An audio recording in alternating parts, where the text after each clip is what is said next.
Inside Golf wants to bring you more. That's why we've launched a brand new website so you can keep up with our show now more than ever. See for yourself by clicking through our calendar of events, featured courses, photo gallery, and of course our favorite featured products. It's all at InsideGolf.net.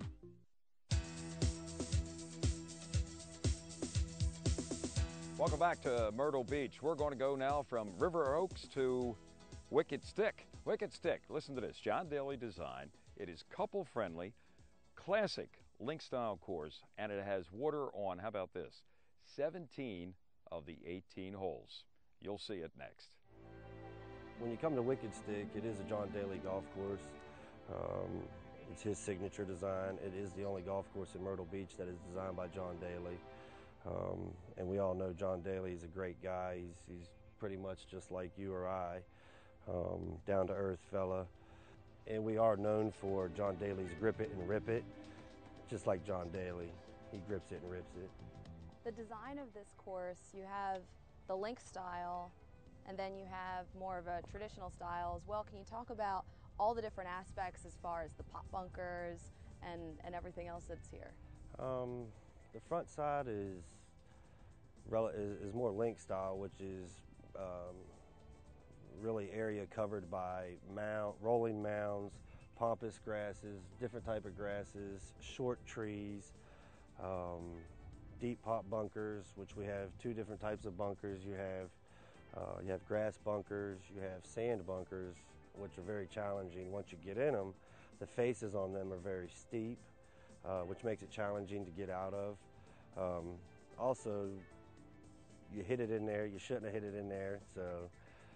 But the backside is more traditional style, which is not so much, your tee boxes beside your greens. It's more lengthier from tee box to green, and it's more carved out through the woods, so to say, as opposed to being flat, rolling hills, sand, and whatnot on the front side.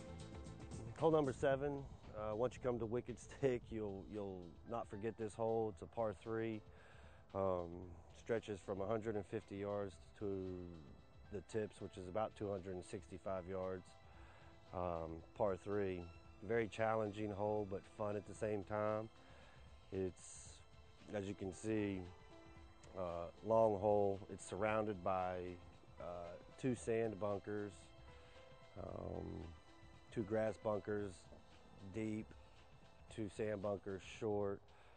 It is a double green, so which gives us a chance to move the pin and put it in multiple different spots. It's just really overall a fun par 3.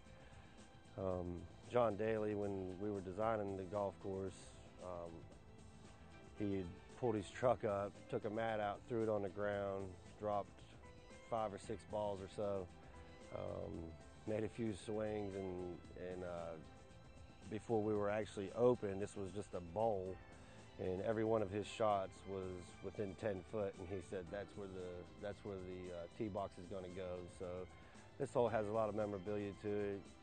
Fun par 3. This one here will make you go, huh? So, but this is one of the holes that you'll remember when you play Wicked Stick. This is 10 green, which is a par 4. It's about 400 yards from the tip. From the tee box, looking at the green, you can see that you have a waste area to the right of the green. Got some water up here by the green. Just really what makes it nice is that you have 9 and 10, kind of like a link style golf course. How they're designed, where you have your greens and tee boxes side by side. Also on 15, 16, and 17, you have, it's almost like a horseshoe. Yeah, we call 15, 16, and 17, we call it the horseshoe, because 15 runs north, 16 runs west, and 17 runs south. So if you're playing well and you get to that and you try to play those holes at even par or better, which those holes are fun holes, they're not very difficult holes. This is hole 16, it's a par 3. A few sets of tee boxes, so you can play it from anywhere from about 150 yards to 195 from the tips. So the green is fairly long and generous, so it gives you a chance to hit it off the tee box, which makes you feel good anytime that you can hit a par 3 in regulation.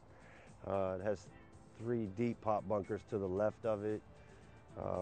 From the tee box to the front of the green, you have a waist bunker, just a good hole.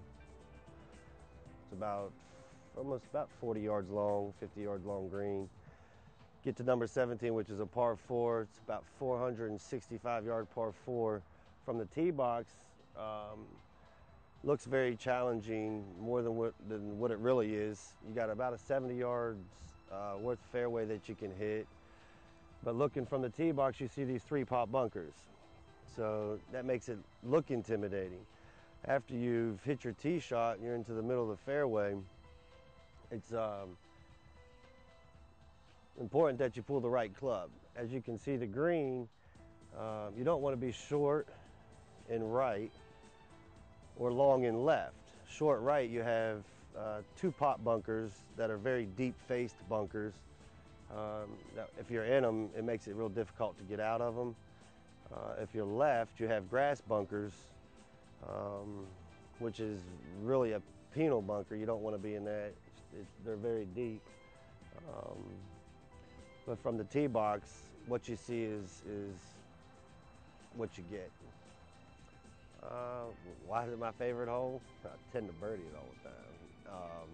No, because it's 17, second to your last hole of your round. Generous landing areas. It requires a well-struck tee shot.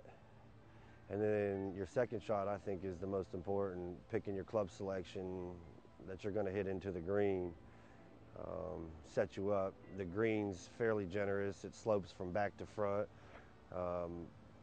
As myself, I like a hole that has a backstop to it, that you can throw it out there and it will bite. It'll check up.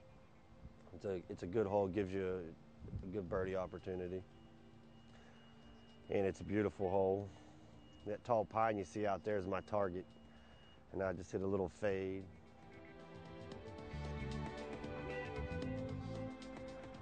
After playing 17, you continue on to hole number 18, which is a par 5. It's 525 yards long, which it's a great finishing hole. From the tee box, you have 3 bunkers in the distance to the right. You want to try to favor the left.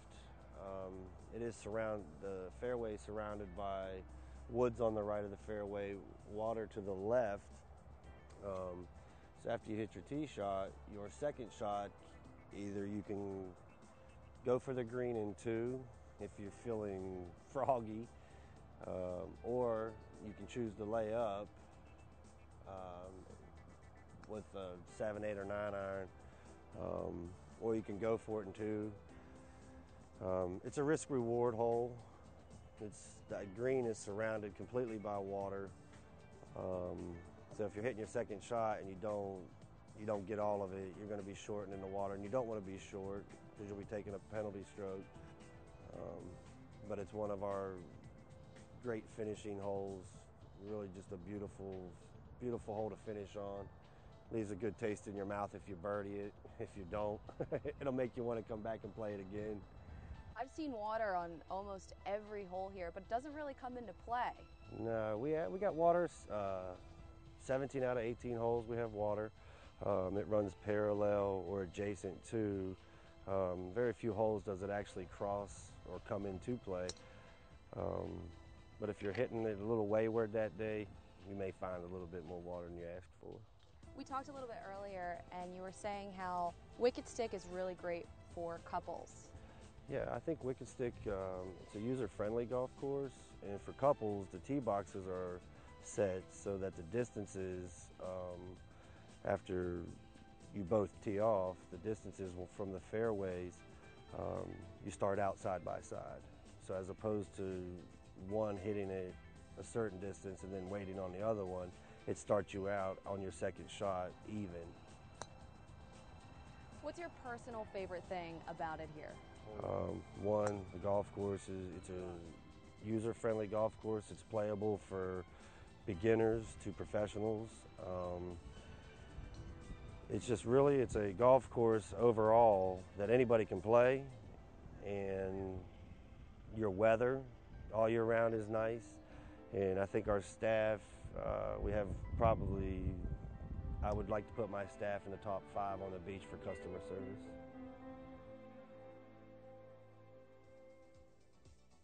Guys, thanks for coming out. Enjoy your round.